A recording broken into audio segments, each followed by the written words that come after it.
What's up, spectators? Welcome back to another episode of Professor Layton, yes. Professor Layton and the Azran Legacy. Last time we got to the Windy Village, we saw the wedding, which is really a sacrifice. They sacrificed a bride to the Dragon Lord, and we're trying to find a way into the chapel to save her. I had a feeling you'd be able to help me. You journalists are supposed to be good at giving people what they want. I'm sure you'll refuse to believe me, but we're really not journalists. Madam, please. We only wish to gain a better understanding of what took place here in the village today. Alright. You've got honest eyes. I'll tell you what's going on. Honest eyes? They're just little beads. Romilda and Julian were engaged to be married, you see? They've been going out for years. Oh no. A lovely couple they were. I'm sure they'd have been very happy together if it weren't for this ceremony business. This village lives in fear of the Dragon Lord, you see. That's why we make the sacrifices. I know the very idea of it is awful. Where's Julian now? You'll probably find him near his windmill. I warn you now, though. The poor boy will be nigh on inconsolable. Many thanks for your assistance, Miss Beatrix. Now you'd better move along. People will get suspicious if they see me talking to you. Let's head to Julian's windmill. We need to have a word with him.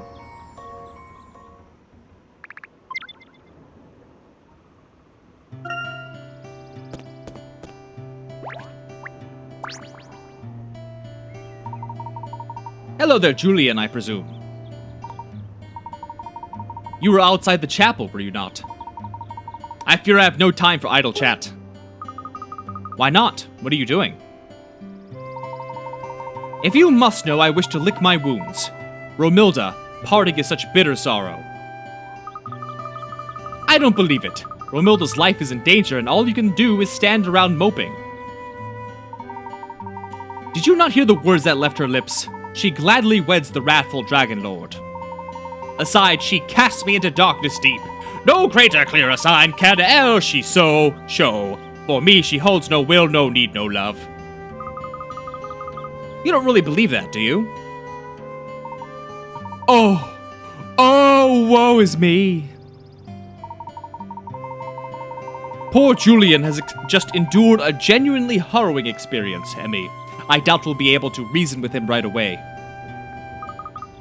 But, Professor... Our apologies, Julian. Romilda, gentle, sweet Romilda. Look, Julian, why don't you come with us to rescue her? There may still be time if we go to the chapel straight away. But with keen eyes the chapel they do watch, and Shepherd surely shall not let us in. All is futile. I beg you, strangers, leave me be. Be gone! For I am not the hero you require.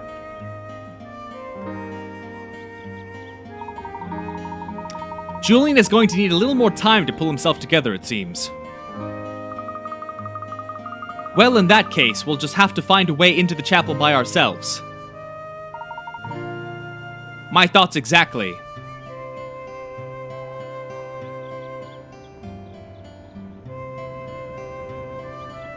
Okay. Little doggy.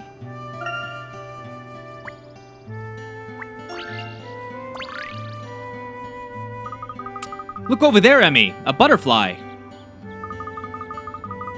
Oh, you know. I know a great way to attract butterflies. Here, try this, Luke.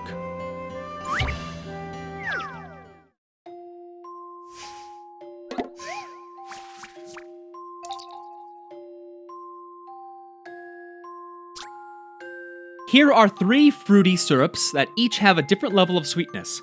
When mixed together correctly, they make a special concoction that can lure a golden butterfly. Making the concoction is something of a delicate art, though. If it's too sweet, it'll attract bees. If it's not sweet enough, the only insects that'll be interested is the green beetle. Okay.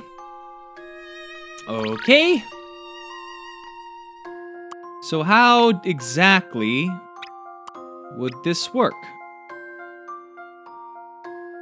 Like, what level is this? How do I know if this is...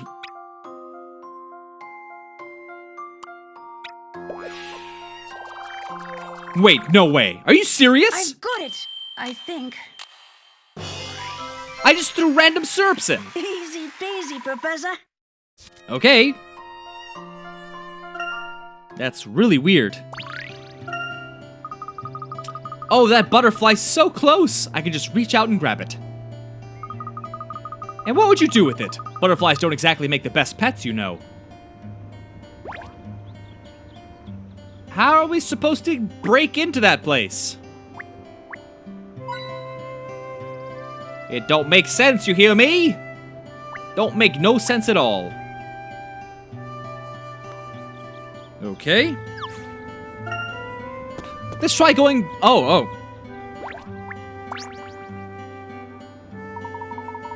You're still here, I see, young lady.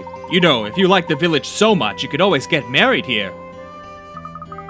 To be frank, I find your village utterly disgusting. Looks like it's true what they say about big city girls. Rude, spoilt, and empty-headed. People around here grow up tough, see? It's not just the wind.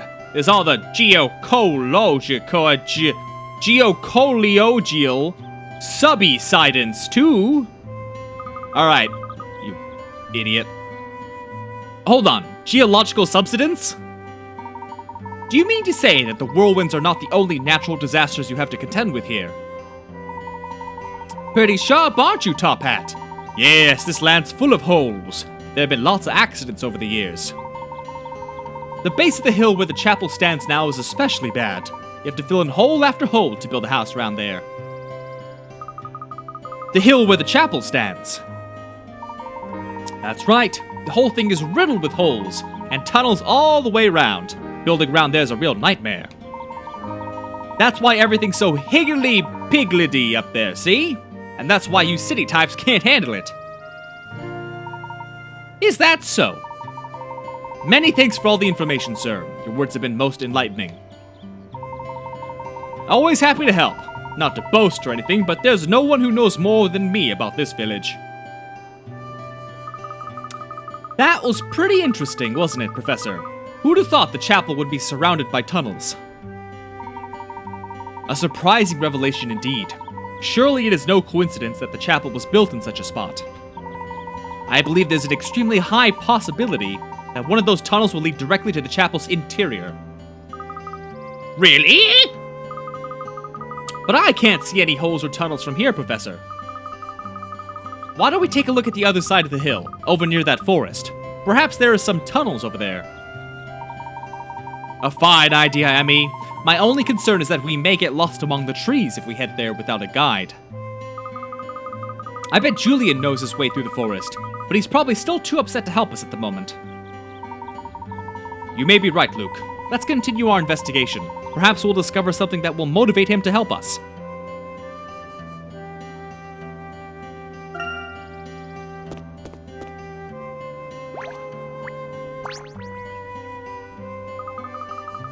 I'm ready to have my photograph taken any time. Do it now before we run out of camera film. I mean, Romilda's turned into wind, so you can't take any photographs of her. It's gotta be my turn now, eh? And locking someone in a chapel is supposed to turn them into wind, is it? You don't think it's true? Well, it is. The bride turns into wind, everyone knows that. I've even got proof. When the ceremony's over, see, and everyone's forgotten all about it, old Shepherd opens the door. And the only thing that's left behind in the chapel is the bride's wedding dress. I saw it with my own 2 eyes. Her wedding dress. That's right, lady. Well, not just the dress, the shoes, the veil, all that stuff just lying in a pile on the floor. Which means the bride's turned into wind. There's no other explanation, is there? Wow, you are a smart man.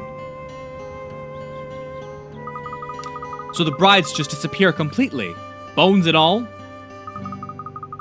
I don't want to think about what happens in that chapel. You're right, that's pretty perverse. Don't be silly, Luke. We have to find out what happens to those women. I have a horrible feeling that someone is watching us. It's okay, Aurora. You've got nothing to worry about while I'm around. We'll only arouse further suspicion if we start to act rashly. Let's collect a bit more information, then go and talk to Julian.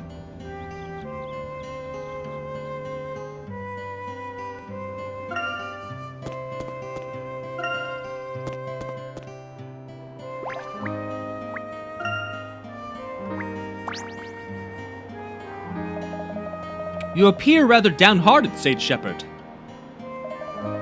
To serve the Dragon Lord is my calling, but when my work is done, I am but human. I weep just like any other. Don't expect us to feel sympathy for you. Still, it is not easy to see a man so racked with guilt. Oh, mighty Dragon Lord, grant me your assistance. These strangers have come to torment my soul. You're the tormentor around here, locking away all those so-called brides. I have locked no one away. Each one of the Dragon Lord's brides has entered the chapel willingly, with joy in their heart. Joy? I must admit I find that hard to believe. This is ridiculous. There's no way all those women entered willingly. What about Romilda? I saw her going into the chapel and she didn't look the least bit joyful. But did she seem afraid? I assure you she was not. She proceeded of her own volition. Hers was a sacrifice we can all admire. I do understand your point of view, believe me. Even I sometimes wish to put an end to this tradition. The man appears to be rather conflicted, in his own particular way. Conflicted or not, his beliefs and actions make him a dangerous man. We cannot allow him to cause any more harm. She must have known she was going to die. She must have been afraid, and yet she kept all that emotion buried. It's terrible.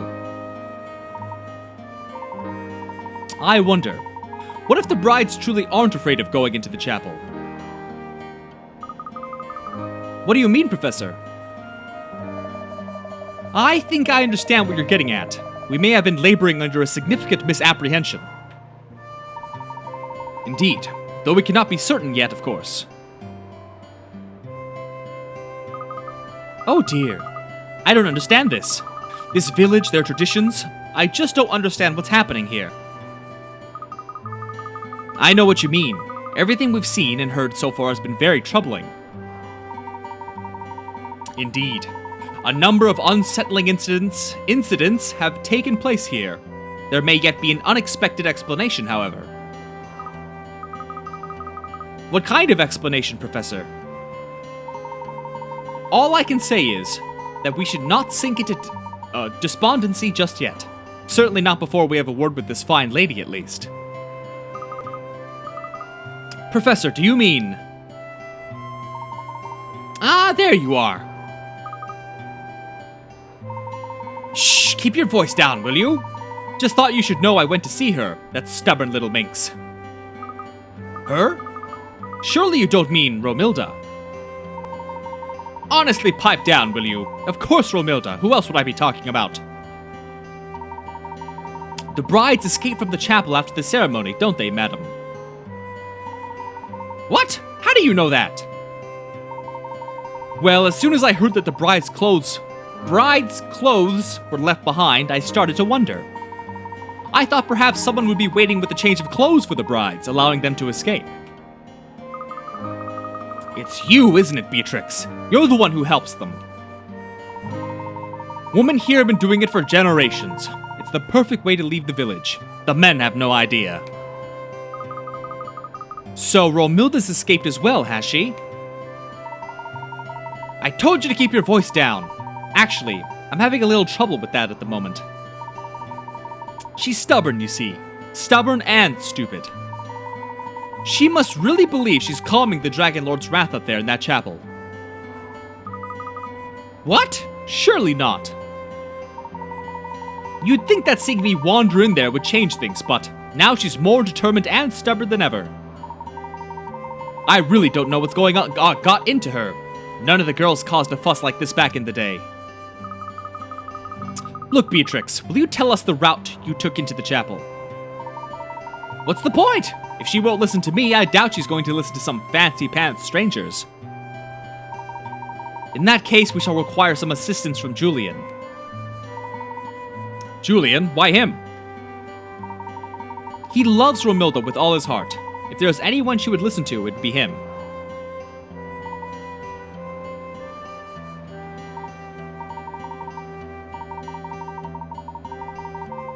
I suppose you're right, though it does feel a bit strange to think of a man using the secret forest path to the chapel.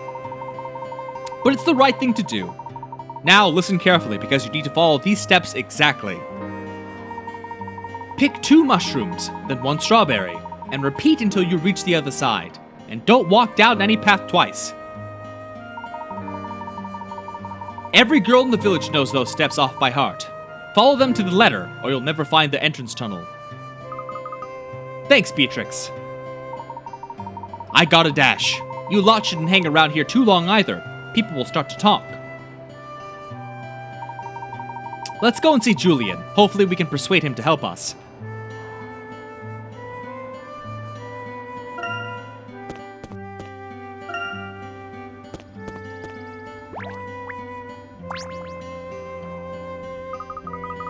Julian, you gotta help us rescue Romilda. Come on!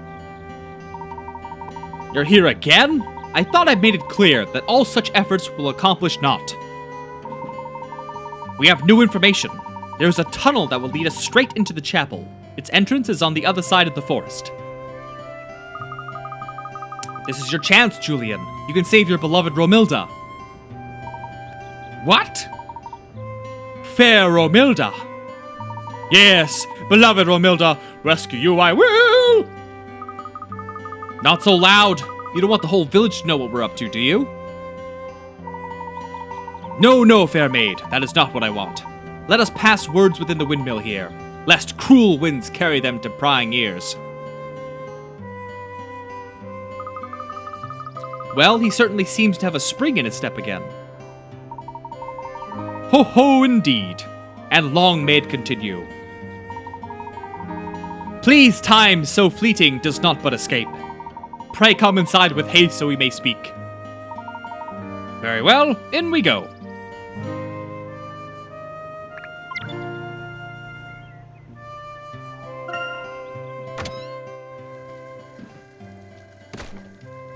He has a brick oven for an egg? That's how you make pizzas! What are you doing, man? What is that shaking? Oh!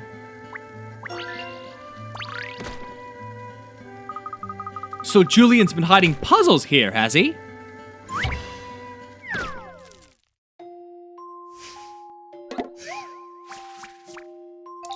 Troubled waters.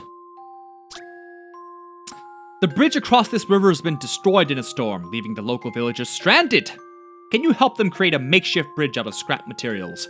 Move and rotate the various pieces of scrap and get the makeshift bridge to completed as quickly as possible. Okay, gotcha. Now let's see how this works. Can I rotate? Yes, I can. And the bridge starts around here, eh? Okay, I see.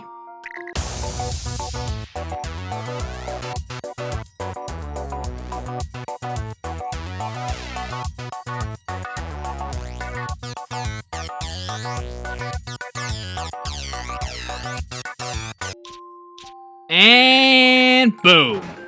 That was pretty easy. And that's you can't even call that a bridge. How's this? Just a pile of trash. Piece of cake. Scraptastic. The villagers should be able to use this makeshift bridge for the time being. But since it's been about 20 minutes, why don't we end this video here?